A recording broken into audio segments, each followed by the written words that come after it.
Senhor presidente, senhoras e senhores senadores, cidadãos e cidadãs brasileiras. Há aproximadamente 3 meses, eu subi a esta tribuna para expor e defender o meu voto. O meu voto favorável à instauração do processo de impeachment e ao afastamento da presidente Dilma Rousseff.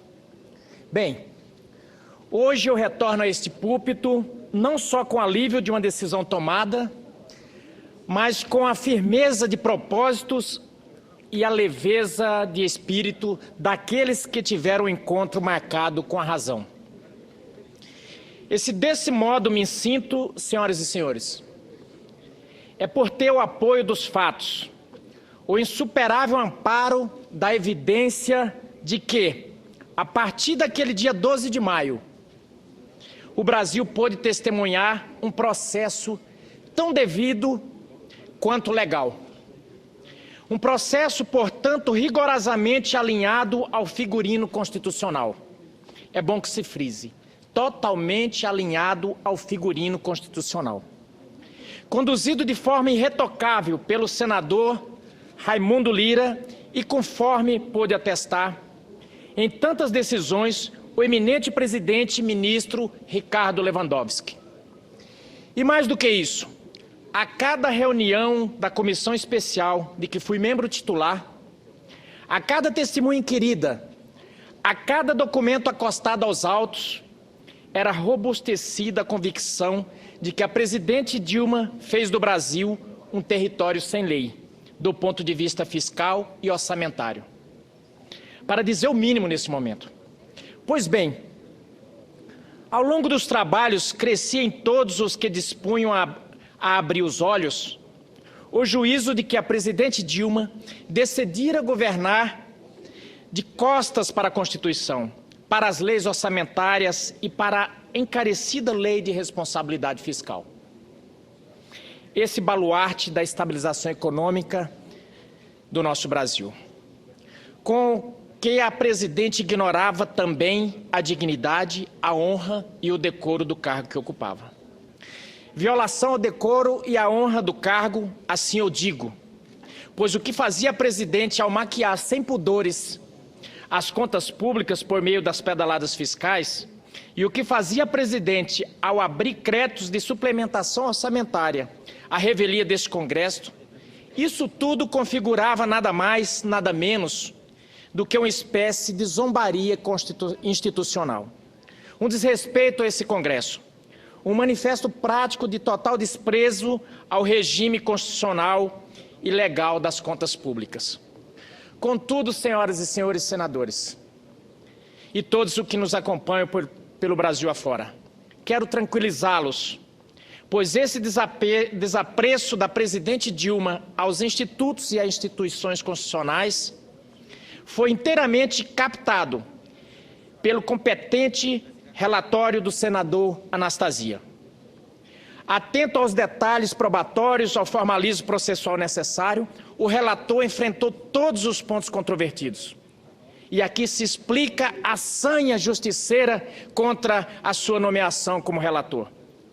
Afasta uma por uma as preliminares repetidas pela defesa e encara, com raríssima profundidade, o mérito das acusações para concluir por sua procedência.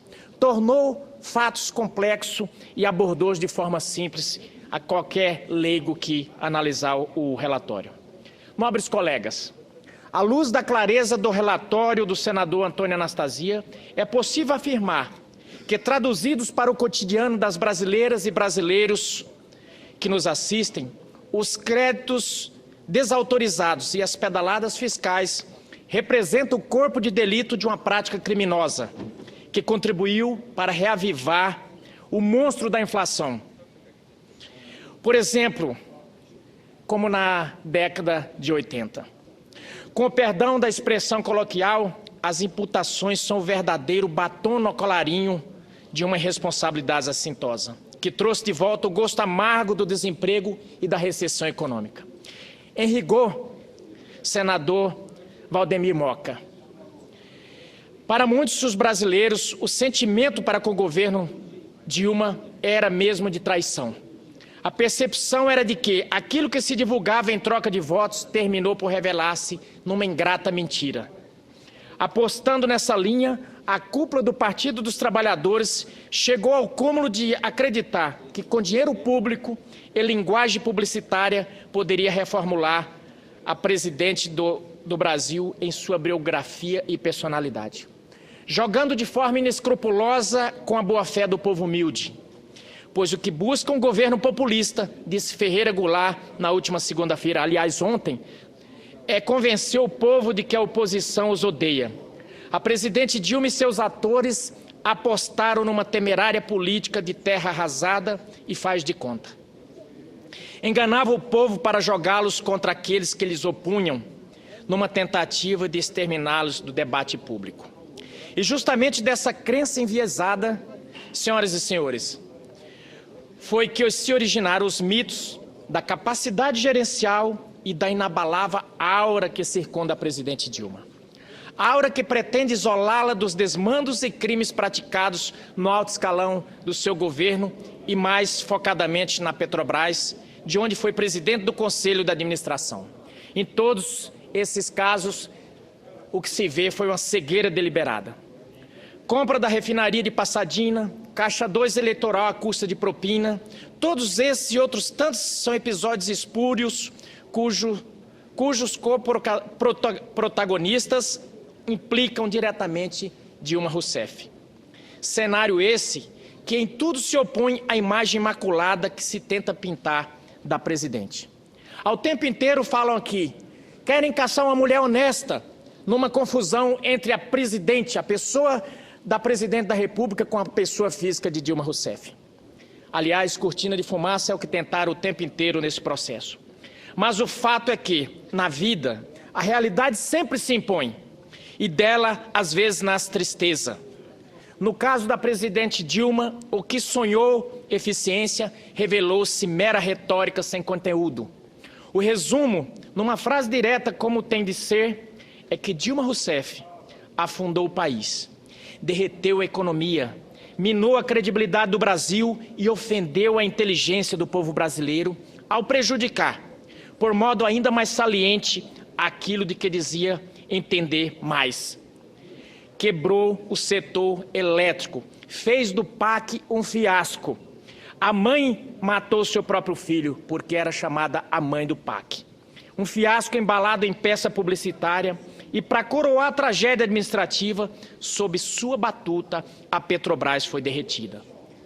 Senhoras e senhores senadores, o que se sonhou vocação para o comando mostrou-se exemplo pronto e acabado de autoritarismo e teimosia. Teimosia que não conheceu nem mesmo os limites da lei e da Constituição, fazendo-se o diabo para insistir-se com a tal nova matriz econômica, nem que isso reduzisse a pó a responsabilidade fiscal e orçamentária do país.